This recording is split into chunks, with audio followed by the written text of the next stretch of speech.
여러분 안녕하십니까? AI 앵커 박희붕입니다. 주간 종합 뉴스 시작하겠습니다. 첫 소식입니다. 지난 5월 부산항에 들어온 외국 선박에서 코카인이 무려 600kg이나 적발됐습니다. 2천만 명이 동시에 투약할 수 있는 양으로 우리나라에서 적발된 코카인 중 두 번째로 규모가 큰 양입니다. 세관과 검찰이 수사 결과를 브리핑했습니다. 보도에 김석진 기자입니다. 세관원이 컨테이너 내부에서 화물 포장을 뜯어냅니다. 비닐 포장을 뜯자 드러난 백색 블록 물질. 간이 마약 검사를 실시한 결과 코카인으로 판명됐습니다. 적발된 양만 600kg, 시가 3천억 원 상당으로 2천만 명이 동시에 투약할 수 있는 양입니다.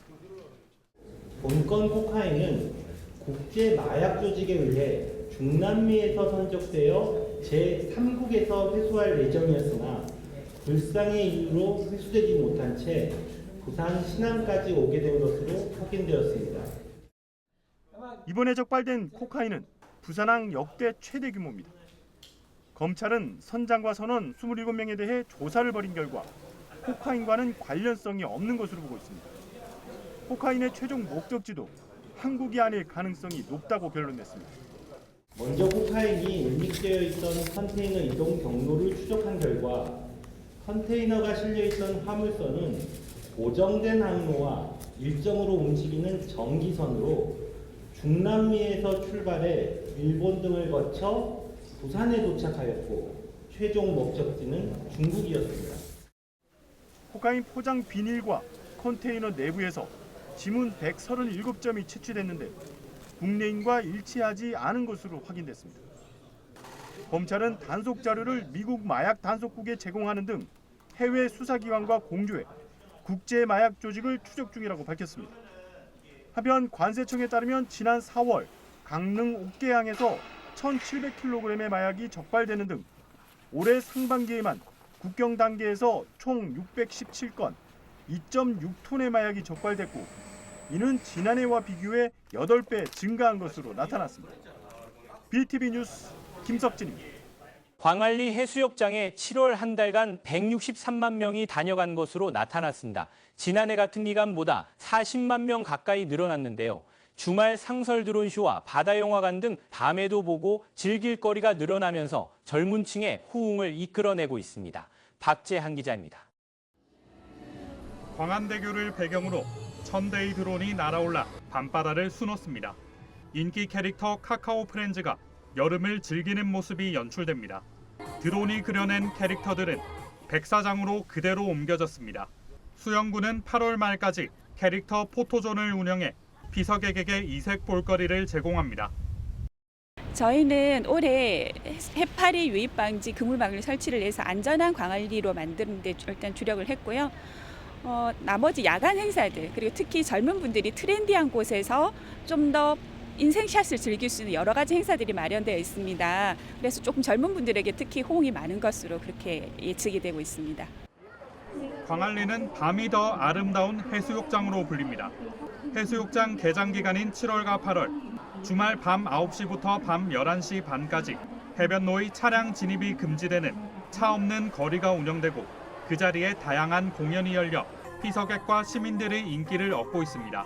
밀락 수변공원에서는 바다 영화관을 처음으로 선보였습니다. 연말까지 매주 금요일과 토요일 저녁 한 차례씩 바다를 배경으로 300석의 극장이 열립니다. 네, 일단 날씨가 더운데 광안리 대교 보면서 바다 수영해서 너무 시원하고 다음에 드론쇼도 꼭 보고 싶고 그리고 여기 수변공원에서 회사고 마시는 것도 너무 좋았고 그다음에 여기 주변에 마켓도 많아서 근처 둘러보면서 또 맛있는 음식도 먹고 해서 즐거웠습니다. 다양한 스포츠 대회도 열립니다. 오는 14일부터 17일까지 광안리 국제여자 비치발리볼 대회를 시작으로 9월에는 스케이트보드 페스타, 전국 스탠드업 패들보드가 연이어 개최됩니다. 7월 광안리 해수욕장 방문객은 163만 명이었습니다. 그런데 지금 이 추세로 계속하면 8월 말 기준으로 500만 명이 기록을 달성할 것으로 예상이 됩니다. 낮에는 아름다운 해변과 밤에는 다양한 문화 행사가 어우러지며 여름철 광안리의 매력을 끌어올리고 있습니다. BTV 뉴스 박찬입니다. 최근 찜통 더위가 이어졌다가 다시 빗줄기가 쏟아지는 변덕스러운 날씨가 이어지고 있는데요. 실내에서 시원하게 여름을 즐길 수 있는 다이빙 풀이 이색 피서지로 인기를 끌고 있습니다. 현장을 다녀왔습니다. 김윤정 기자의 보도입니다. 부산 앞바다가 한눈에 보이는 북항 친수공원. 여름 축제에 이어 바로 옆 북항 마리나 클럽하우스 내 다이빙 풀이 또 다른 피서 명소로 떠오르고 있습니다. 다이빙 마스크에 핀까지 갖춘 사람들이 푸르른 물속으로 자유롭게 몸을 던집니다. 내려가도 깊이를 가늠할 수 없습니다. 수심 23m, 거대한 실내 다이빙 풀입니다.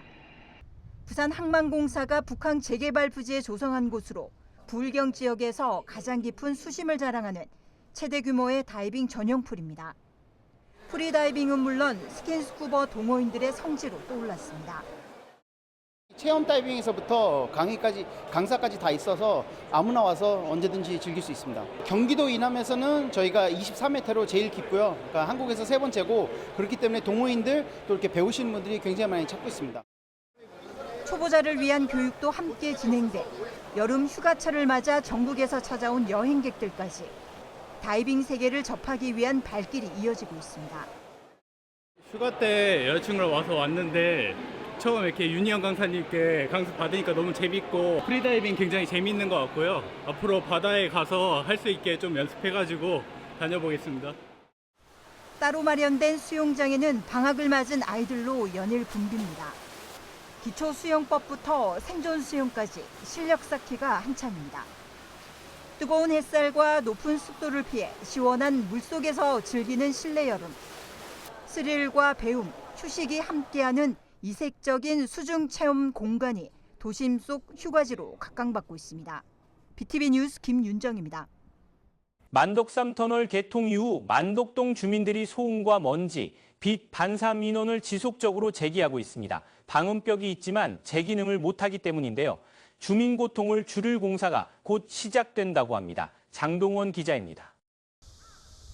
만덕 3터널로도 불리는 만덕 조업터널입니다. 2년 전 개통 후 통행량은 계속해서 늘어나고 있습니다. 그런 만큼 주민들의 불편도 커지고 있습니다. 도로 양쪽으로 바로 맞닿은 아파트 단지 주민들은 차량 소음과 비산먼지 등으로 고통을 호소합니다. 너무나 시끄럽고 밤에 잠을 못 잘 정도고요. 그리고 먼지가 너무나 많이 들어와서 바닥에 매일 닦아도 새카맣게 나와요. 개통 전에는 한 10으로 본다면 지금은 100이에요. 방음 터널이 있지만 상부가 뚫린 구조로 소음 차단 효과는 떨어집니다.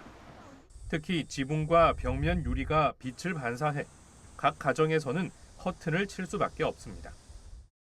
주민 의견을 충분히 수렴하지 못했던 그런 과정들이 있지 않았을까 생각이 들고 거의 공사 막바지에 또 주민들이 의견을 드렸습니다만은 그 사업비나 이런 것들 부분이 좀 애로사항이 있어서 반영이 못된 걸로 알고 있습니다.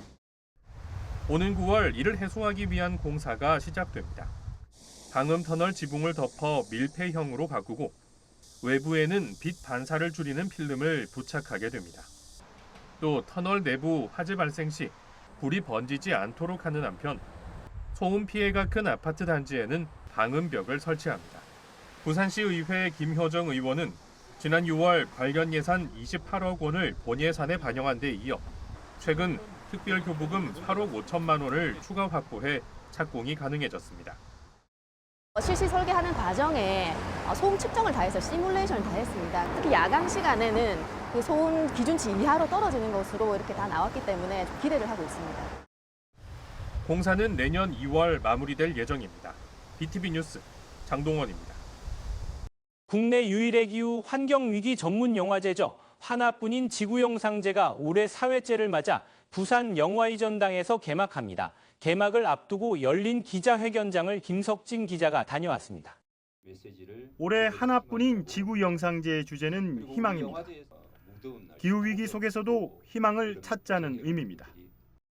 때문에 개막작은 세계적 환경운동가인 제인 구달의 여정을 담은 다큐멘터리가 선정됐습니다. 기후위기로 인해서 우리가 너무 많은 사실은 피해, 고통, 그로 인해서 이 부분들에 대해서 기후 우울증 같은 것이 광범위하게 퍼져 있어요. 그래서 우울증이라는 것은 결국 뭐냐면 무기력과 관련되거든요. 내가 뭘 할 수 있을까? 근데 이게 굉장히 바이러스처럼 힘들게 하는 부분이라서 결국은 우리가 살아가야 될 터전이기 때문에 우리가 만든 기후 위기를 우리가 다시 바꿀 수 있다. 희망이 없으면 안 되거든요. 그래서 이번 사회 때는 희망이라는 주제를 특히 좀 강조하고 있습니다. 올해 4회째 맞은 영화제는 지금의 기후 위기에 맞춰 더 특별한 의미로 다가오고 있습니다.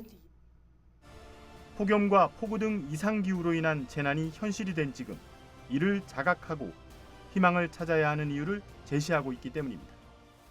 네, 이제 뭐 기후 변화라는 것이 이제 관념적인 것이 아니고 우리가 경험을 지금 하고 있는 상황이 되었습니다. 그래서 이것을 좀 더 구체적으로 우리 시민들한테 알리고 기후 변화 문제는 우리의 문제가 아니라 우리 차세대에게도 관계 있는 문제이기 때문에 이를 사회의 경각심을 좀 일으키고 또 예술적인 측면에서 그 영상화함으로써 좀 더 와닿게 하는 그런 것이 가능하다고 봅니다. 그래서 매년 재개최하고 있는데 우리 관객들이 점점 늘어나고 있는 것 같아서 기쁘게 생각하고 있고요.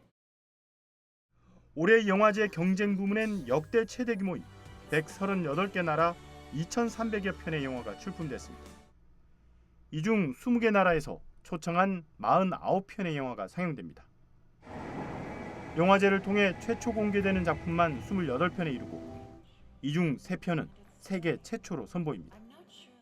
영화제 측은 연예계 대표적인 환경 실천가로 알려진 배우 박진희 씨를 홍보 대사로 위촉하고 개막 공연을 비롯해 영화제 알리기에 나섰습니다.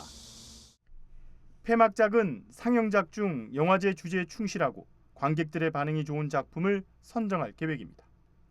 한편 이번 영화제는 오는 21일부터 닷새 동안 영화의 전당에서 열리며 컨퍼런스와 강연 등 다양한 부대 행사도 함께 열립니다. BTV 뉴스 김석진입니다. 심야의 노후 아파트에서 발생한 화재로 아이들이 숨지는 사고가 잇따르면서 부산시가 대응 방안을 마련했습니다. 야간 돌봄 서비스 확대를 위해 긴급 예산을 투입하기로 했습니다. 김윤정 기자의 보도입니다. 지난 6월과 7월 부산의 노후 아파트에서 발생한 화재. 전기 콘센트 가부하로 인한 사고였습니다. 두 사고 모두 공통적으로 심야에 아이들이 혼자 집에 있다가 미처 대피하지 못해 숨졌습니다. 또 아파트엔 스프링클러가 설치돼 있지 않았습니다. 이처럼 잇따른 인명피해에 부산시가 재난 약자 화재 예방 대책을 긴급 발표했습니다. 부산시가 내놓은 긴급 대책의 핵심은 심야 돌봄 공백 해소와 화재 예방 안전장비 지원입니다. 오는 10월부터는 심야 시간 아이 돌보미를 이용할 경우 중위소득 75% 이하 가정엔 돌보미 수당을 시가 직접 지원하기로 했습니다. 현재 시간당 12,000원대인 돌보미 서비스는 야간에 50% 할증이 붙습니다. 밤 10시부터 새벽 6시까지 신청 가능하며 긴급 돌봄은 2시간 전까지도 예약할 수 있습니다. 야간 돌봄 수당을 지원할 것을 하고 미취학 영유아 대상으로 먼저 주말 공휴일에 긴급 돌봄 서비스를 제공하는 부산형 365 열린시간제 어린이집을 현재 10개인데 내년에 13개, 계속 16개까지 확대할 수 있도록 하겠습니다. 또 내년까지 총 11억 원을 들여 17,000여 세대의 고용량 멀티텍과 고감도 연기 감지기를 무상 보급합니다. 아파트뿐만 아니라 다세대와 연립에 대한 노후 공동주택 스프링클러 미설치 현황 조사를 8월 31일까지 완료하도록 하겠습니다. 이와 동시에 스프링클러 미설치 노후 공동주택 긴급 화재 안전 전수 점검을 현재 소방에서 추진하고 있습니다. 이 밖에 인공지능을 활용해 아동의 연령과 지역 시간대별로 이용 가능한 돌봄 서비스를 안내하는 아동돌봄 AI 통합 콜센터는 내년에 서비스를 시작하는 등 종합 대책을 추진합니다. BTV 뉴스 김윤정입니다. 부산시가 농업인과 어업인들에게 수당을 지급합니다. 이들의 안정적인 소득과 농어촌을 지속적으로 발전시키기 위해서인데요. 한 달간 신청을 받고 60만 원이 지급됩니다. 장동원 기자입니다. 부산시가 1일부터 어업인 공익수당 신청을 받습니다. 어업인 공익수당은 어촌을 유지하고 공익적 기능을 높이는 한편 어업인들의 안정적 소득을 보장하기 위한 것입니다. 올해 1월 1일 이전부터 부산에 주소를 두고 실제 거주하면서 정부가 지급하는 소규모 어가 직불금을 받고 있는 경우 수당을 받을 수 있습니다. 수당은 연간 1회 60만 원이 현금으로 지급됩니다. 신청은 오는 31일까지 주소지 구청 또는 군청, 행정복지센터에서 할 수 있습니다.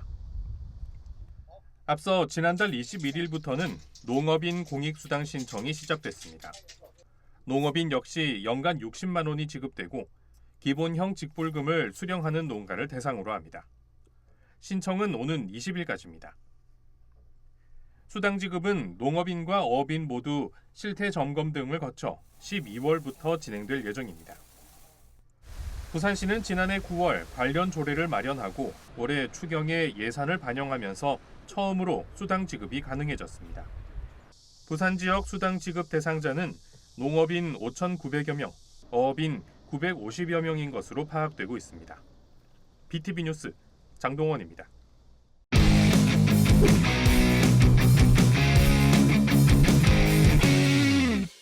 스포츠로 하나 되는 대한민국 제106회 전국 체육대회 위클리 시작합니다.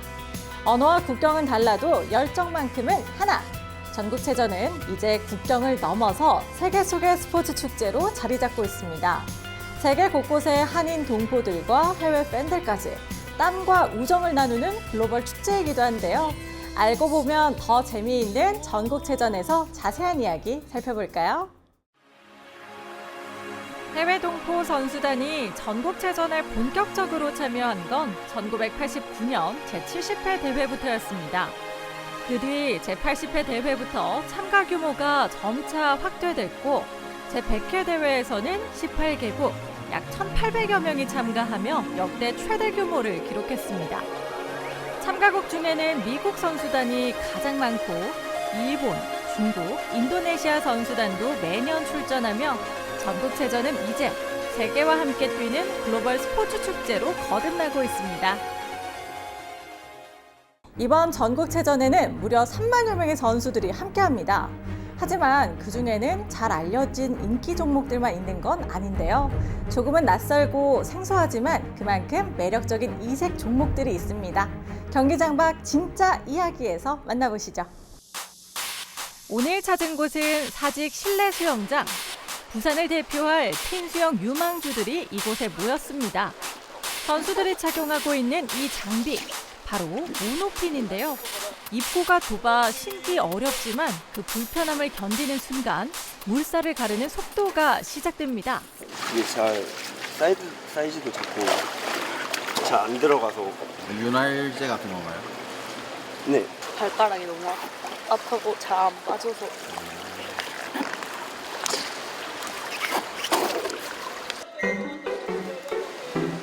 핀수영은 1960년대 유럽에서 스킨스쿠버 다이빙의 입문 코스로 만들어진 종목인데요. 이 모노핀을 신고 근육의 힘만으로 무리와 수중을 가로지르며 속도와 기술, 체력을 겨루는 수중 스포츠입니다. 핀 수영은 발의 이제 일반 수영 경영과는 달리 모노핀 혹은 이제 저희가 흔히 말하는 이런 오리발, 짝핀이라고 불리는 장비를 착용하고 하는 수영입니다. 흔히 모노핀을 사용하고 하는 이제 종목 같은 경우에는 저희가 아까 얘기했던 자유형이나 접영 이런 종목과는 달리 경영에서 얘기하는 이런 돌핀킥, 접영킥을 통해서만 하는 게 좀 다른 점이라고 볼 수 있습니다. 기록 단축의 핵심 장비 모노핀. 어떤 특징이 있을까요? 이제 보시면은 여기가 이제 포켓, 발을 집어넣는 곳입니다. 이제 오리발보다 이제 추진력이 이제 굉장히 이제 세죠. 저희 같은 50m 같은 경우에는 뭐 남자 고등부 기준으로 하면은 표면 종목 같은 경우에 이제 빠른 선수들은 16초까지 나오고. 강한 다리 힘과 유연성이 요구되는 고난도 수중 종목 핀 수영은 일반 수영과는 또 다른 기술과 체력이 필요한 수중 스프린트입니다. 특히 영법 중 가장 빠르다는 자유형보다 무려 1.3배나 빠른 기록을 자랑하죠. 그만큼 고강도 훈련이 필수지만 그 속도감과 쾌감에 매력을 느끼는 선수들이 많습니다. 현재 부산에는 중고등부 8명, 일반부 8명 등 15여 명의 선수가 전국체전을 향해 구슬땀을 흘리고 있습니다. 스핀 할 때만 느낄 수 있는 빠르기가 재밌는 것 같아요. 그냥 수영보다 발목을 좀 더 많이 써서 발목 부상이 좀 아픈 거 빼고는 다 재밌는 것 같아요. 힘든데 속도가 빨라서 재밌어요.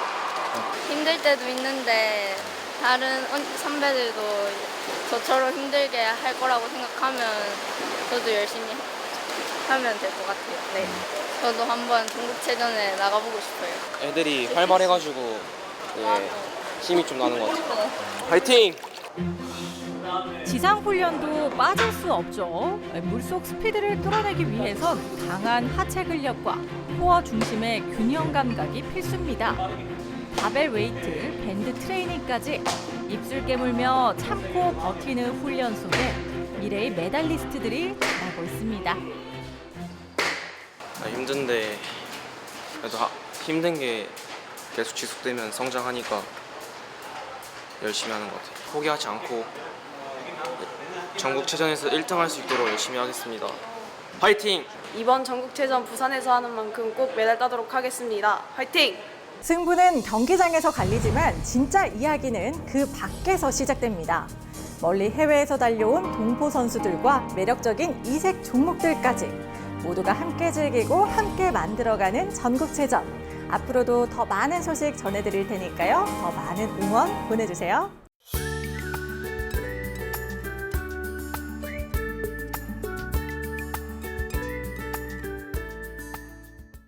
다음 주 아침 최저기온은 약 25도에서 26도, 낮 최고기온은 30도에서 32도로 예상됩니다. 기온은 평년보다 비슷하거나 높겠습니다. 주 초반부터 중반까지 비 소식이 있겠고 후반에는 흐린 날씨가 예상됩니다.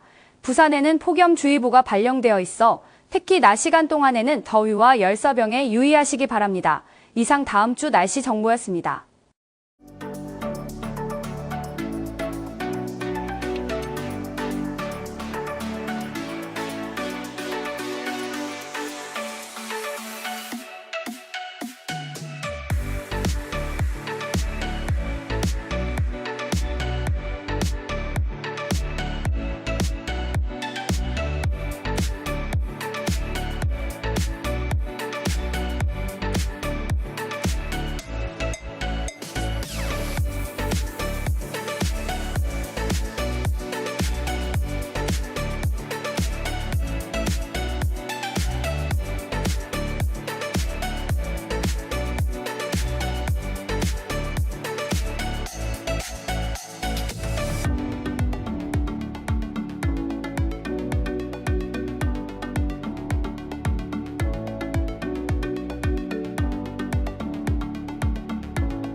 이상으로 주간 종합 뉴스를 마칩니다. 시청해주신 여러분 고맙습니다.